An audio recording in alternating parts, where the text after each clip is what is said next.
ভাই এই সাইড একটু ক্লিয়ার করে দেন না, দেখেন না এই একটা পানির কল এই সরাই সরো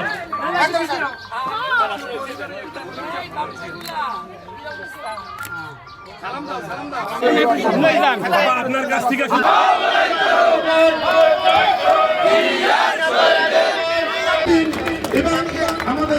আমি কিন্তু তার কথা ঠিকই বুঝে নিয়েছি। আমি যখন বাসায় যাই শাড়ি উঠাই আমাকে যেতে হয়। তার মানে কি, পানির জন্য উনি হাঁটতে পারেন না। এই অবস্থা এই 1 নম্বর ওয়ার্ডে। এইমাত্র আমি 2 নম্বর ওয়ার্ড থেকে এসেছি। এখানে অনেক 2 নম্বর ওয়ার্ডের ভাই বোনরা আছেন, 1 নম্বর ওয়ার্ডের ভাই বোনেরা আছেন।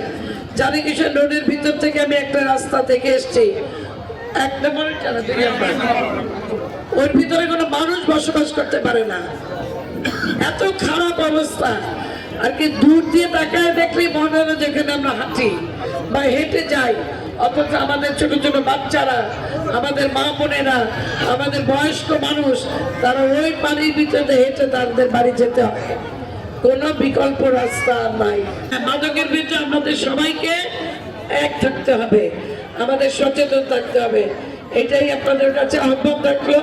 আর ওই যে পিছনে আমাদের মুরব্বীরা আছেন, আমার বাবার চাচা, আমাদের যারা মুরব্বীরা আছেন, আপনাদের কাছেও দাবি রইল এলাকার জন্য আপনারা খেয়াল রাখবেন।